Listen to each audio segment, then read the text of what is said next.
Morning peeps, good morning everyone. How's everyone doing? Hopefully you guys are all doing well. Don't forget, if you're new to the channel, like, share, subscribe.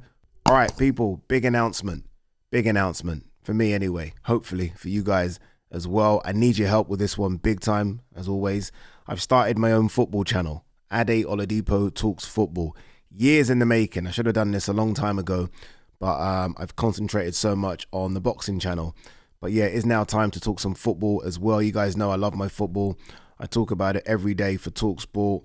I do it for DAZN. I do it for Amazon Prime. I jump on other people's YouTube channels. Why not do it myself?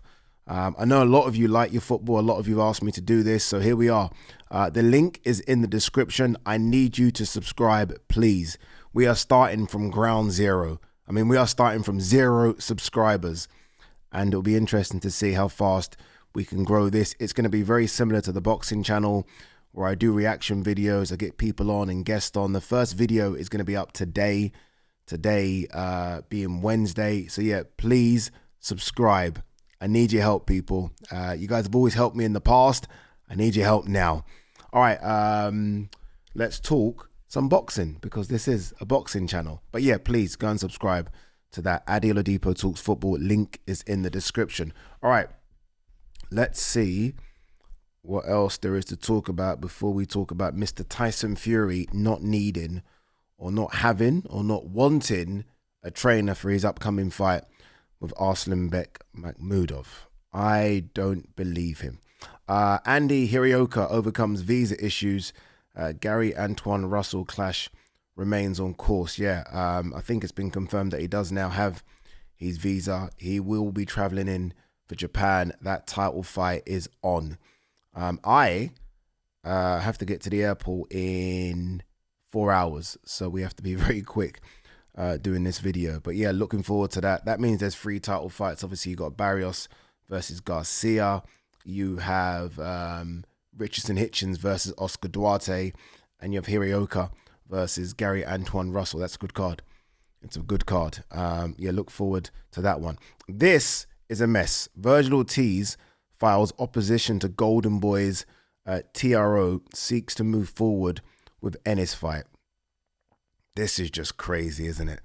I don't understand what's going on. I don't understand the reason Golden Boy blocked it. Virgil Ortiz's manager is on social media, Twitter, like every day talking about it. Just get it sorted behind closed doors.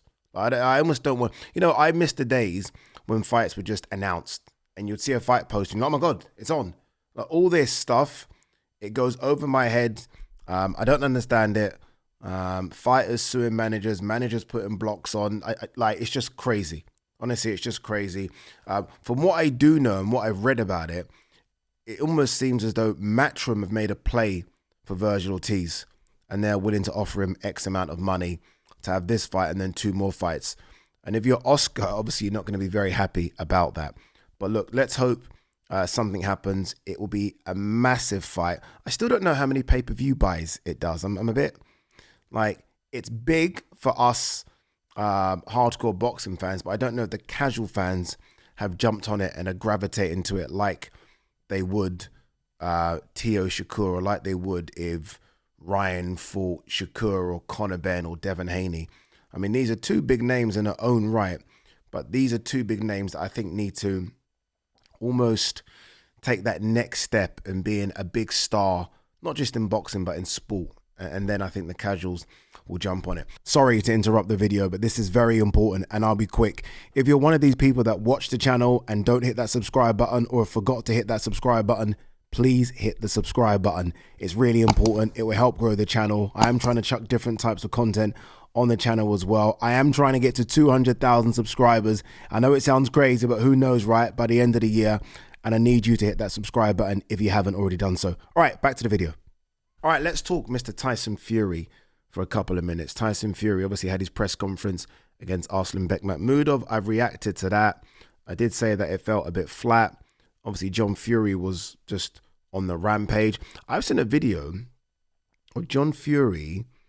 I think he's either threatening to headbutt Steve Bunce, or he's sort of going back and forth and saying some words to Steve Bunce. And I didn't feel that didn't make me feel good at all, seeing that. I've been around Bunsey for years, and one of the nicest people in the sport of boxing. Honestly, one of the nicest people. And you know, it's crazy. I've actually sat down with John Fury, and he's pretty cool as well. So I don't know if that was part of the act. I don't know if it was just him sort of on one. Obviously, the issue with Carl Froch. I don't know if he called out Lennox Lewis, but that threatening to headbutt people, not a fan of it at all. Anyway, Tyson Fury. He was in the studio area with Lennox Lewis and Anna Warhouse. And I think she put the question to him about his training setup. And he said something along the lines of, I'm going to be like Clubber Lang, referencing, obviously, Mr. T. I'm going to be like Clubber Lang, and I'm going to train myself. And I was like, what? And don't get me wrong, it does get to a stage with an experienced fighter where you feel like you can do it yourself. Like, you know how to do it. Tyson Fury's gone through so many fight camps. He knows what he's doing. But I still think you do need that guy in the corner. And that guy needs to be your head coach. Doesn't need to be a yes man. Doesn't need to be your father. He needs to be your coach. It's going to give you critical advice when you're going to need it. So yeah, it is strange. I did mention the other day, like, what is going on with SugarHill Steward? I don't see him about. I don't believe Tyson Fury, just because I think it would be a big mistake. And I hope that he's just doing what Tyson Fury does, and all of a sudden you're going to see a picture with him and SugarHill Steward in the gym with their tops off, as they always seem to do, right? But yeah, I think it would be a mistake to get rid of SugarHill. Like, you know, some people have questioned just how good SugarHill Steward is. And I guess that still is to be answered. What he's done with Fury is built a relationship, a trust there as well.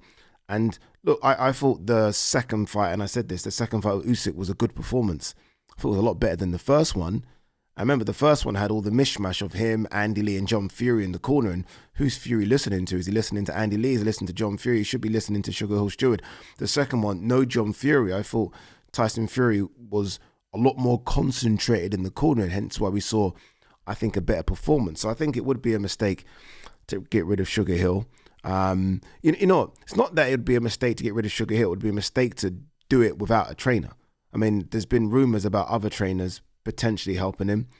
We're 8 weeks away from the fight, so I guess that decision needs to be made quickly. But I'm going to guess and say that Fury is just doing what Fury does and just chucking an answer out there. You look that way, he does that way. That's what I kind of hope he's doing, because, again, in this critical stage of his career, where there can be no slip-ups as he, let's be honest, looks forward to an AJ fight, don't get cocky and think that you can run through Arslanbek Makhmudov without a coach. Like, get a coach. Like, they're worth whatever you're paying them. And I don't know how much that is, and I'm guessing it isn't a crazy amount if you're Mr. Tyson Fury, who makes 20, 30, 40, 50, upwards millions per fight. So let's hope that can be sort of sorted out. Is this ever going to stop? Manny Pacquiao, Ruslan Provodnikov exhibition pegged for April 18th. Why? Talking about exhibitions, what is this nonsense about Floyd Mayweather and Mike Tyson fighting in Congo? Like, who cares for that crap? Honestly, did people not see Mike against Jake Paul and say to themselves, yeah, I don't really want to see that guy in the ring anymore? And Floyd Mayweather, who is, 50? Like, what are we doing? How old is Floyd? Floyd is 50, isn't he? So we have Floyd, a career, well, not a career, but, you know, a guy who, 48, who only reached 154 pounds, spent the majority of his career at 147, fighting a heavyweight in Mike Tyson in Congo. No, please, let it not happen.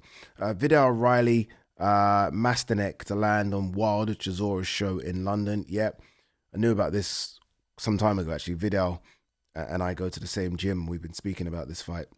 I don't mind it. You know, I prefer this to the Chev Clark rematch that the British Boxing Board of Control, I think, tried to push on Vidal to keep his British title. So I'm guessing Vidal's going to lose the British title, which is a shame. But I didn't see enough in that Chev Clark performance for me to want to see Chev Clark, Vidal Riley straight away. Chev needs to go away, maybe get a couple of big wins or one notable win, and then maybe we see it again. I'm a bit surprised though, because like, remember the guy that beat Chev Clark? Is it Leandro Mosquera? I think his name was, in Monaco. That was for the European title. So when did he lose that? When did he get stripped? But look, Masternak's a wily old vet. He's been around a long time. I mean, this guy fought Tony Bellew. Obviously recently fought Chris Billam-Smith, gave Chris Billam-Smith some problems. There was that issue about him just stopping. I think this is Masternak in the 8th round or something. And I was like, okay, what's going on here? But it's a tough fight for Vidal, but Vidal will come through it because he's a good fighter. All right, final one. Frank Sanchez, Richard Torres Jr. Added to the Fundora Furman undercard. Hey, Richard Torres is running to all the smoke. You know how many people have declined, for whatever reason, this Frank Sanchez fight? And Richard Torres is like, give me that fight. Like, just give me that fight. And you got to respect it. There's been a lot of talk over the last sort of 12 to 18 months about Richard Torres versus Moses Itauma, as in Richard Torres being the future of American heavyweight boxing versus our future over here. Let's see how he looks against Frank Sanchez. I mean, if he can do a number on Frank Sanchez, he catapults himself into the top 10. Catapults himself. And then all of a sudden, he is a serious contender for anyone. That's a tough fight, but I like the balls on the kid to go for it. All right, guys, girls, time is against me. I am running to the airport. I have not packed yet because I'm that guy. So I'll see you on the other side in America, where, of course, we will do some videos as we always do.